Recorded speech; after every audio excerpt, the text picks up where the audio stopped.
যাবতীয় জল্পনা ও কল্পনা ইতিমধ্যেই শেষ হয়ে গিয়েছে, কেননা বিজেপির প্রার্থী তালিকায় পানিহাটিতে নাম ঘোষণা করা হয়েছে। পানিহাটি আসনের জন্য নাম ঘোষণা করা হয়েছে অভয়ার মার, অর্থাৎ রত্না দেবনাথ। তিনি পানিহাটি বিধানসভা থেকে বিজেপির হয়ে প্রতিদ্বন্দ্বিতা করবেন এবং প্রার্থী হয়েছেন তিনি। এই আসনে এই আসনে মূলত ত্রিমুখী একটি লড়াই হবে।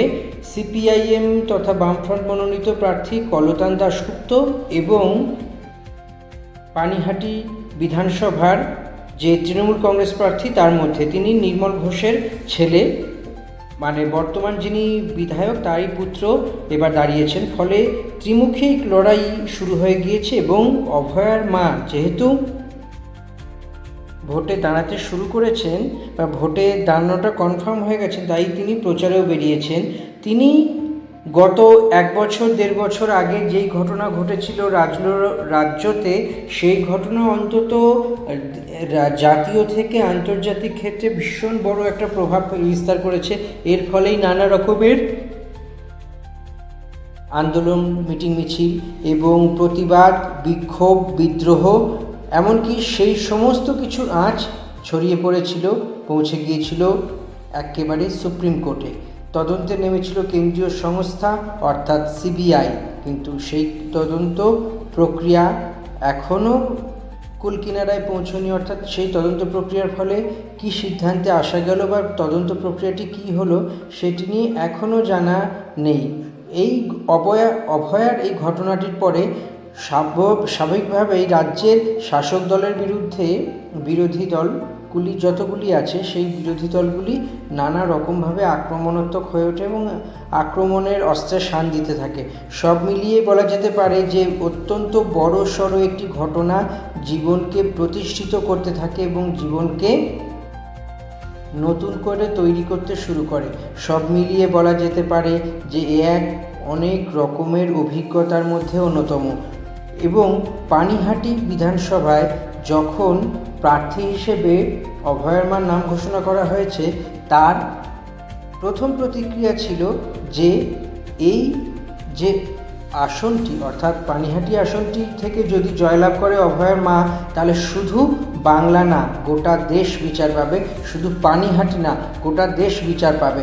অর্থাৎ তার এই বিধানসভা ভোটে প্রার্থী হিসেবে মনোনয়ন পাওয়ার পরে মুখ থেকে যেই কথা বেরিয়েছিল, সেই কথাটি একদম চারদিকে ছড়িয়ে পড়েছিল এবং মুহূর্তে সোশ্যাল মিডিয়া কেঁপেছিল, ঝড় তুলেছিল এক কথায়। কেননা এই অভয়ার যে কাণ্ডটি ঘটেছিল, যে আরজি করের নির্যাতিতার ঘটনার পরিপ্রেক্ষিতে যে বিষয়গুলি প্রকাশ্যে আসে এবং সামনে আসে, সেগুলি অন্তত আর কিছু হোক না হোক সবাই মনে শিহরণ জাগিয়ে তোলে এবং সেই বিষয়টি নিয়ে নাগরিক সমাজ সোচ্চার হয়ে ওঠে।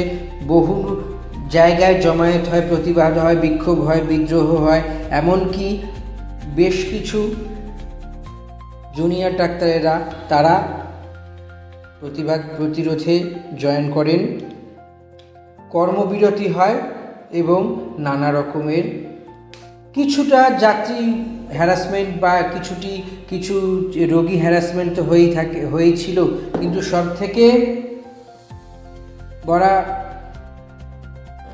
থেকে বলা যায় যে একটি বিষয় যে অন্তত পক্ষে রাজ্যের ভাবমূর্তি কালিমা লিপ্ত হয়েছিল।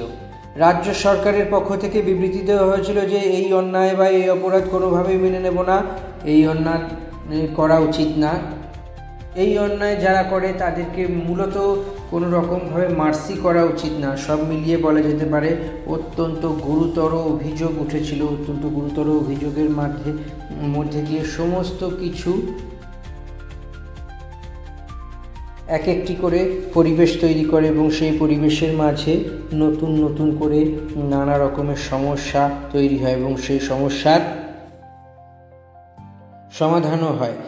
এবার দেখে নেওয়া যাক যে আরজি করের নির্যাতিতার মা যে ভোটে দাঁড়িয়েছেন, তিনি ভোটে দাঁড়িয়ে বলেছিলেন যে তিনি মনে করেন যে এটি ক্ষমতা বা অ্যাডমিনিস্ট্রেটিভ ক্ষমতা বা প্রশাসনিক ক্ষমতা যদি হাতে না আসে, কোনো রকমভাবেই মেয়ের সুবিচার পাওয়া যাবে না। তাই তিনি বিজেপির শীর্ষ নেতৃত্বের কাছে আবেদন করেছিলেন তিনি ভোটে দাঁড়াতে চান, এবং তিনি ভোটে দাঁড়াবেন এই কথা জানিয়েই তিনি যখন বিজেপিকে জানিয়েছিলেন, বেশ কিছু আইনি প্রক্রিয়া ছিল, সেই প্রক্রিয়াগুলো খতিয়ে দেখার পরে বিজেপির শীর্ষ নেতৃত্ব দিল্লি থেকে অর্থাৎ বিজেপির হেডকোয়ার্টার থেকে গ্রিন সিগন্যাল দেয় এই অভয়ার মাকে তারপরে এইভাবে প্রার্থী করা হয়, এবং তার নাম প্রার্থী পদের জন্য যে আবেদন করেছিলেন সেই আবেদন মান্যতা দেওয়া হয়। অবশেষে পানিহাটি থেকে তাকে বিজেপির প্রার্থী করা হয়। এই নিয়ে রাজ্যের বিরোধী দলনেতা অর্থাৎ বিজেপির শুভেন্দু অধিকারী জানিয়েছিলেন যে তার মতামত, অবশ্যই এটি তার মতামত, যে কোনো রকমভাবে যাই হোক না কেন অভয়ার মা যেই আসন থেকে দাঁড়িয়েছেন অর্থাৎ পানিহাটির বিধানসভা কেন্দ্র থেকে দাঁড়াবার ফলে যে ব্যাপারটি তৈরি হয়েছে সেই ব্যাপারটি হলো যে মা রেকর্ড ভোটে জিতবে, রেকর্ড ভোটে জিতবে, এবং তার ফলেই তৈরি হবে এটি একটি ইতিহাস তৈরি করবে। কিন্তু ইতিহাস তৈরি করবে না কি করবে সেটা তো পরের কথা, সেটা নিয়ে বিচার বিশ্লেষণ হয়েই থাকবে। আপাতত 4 মেই জানা যাবে বিষয়টি কি। ততক্ষণ আপনারা ভালো থাকুন, আমাদের ভিডিও দেখতে থাকুন, চ্যানেলটি সাবস্ক্রাইব না করে করুন।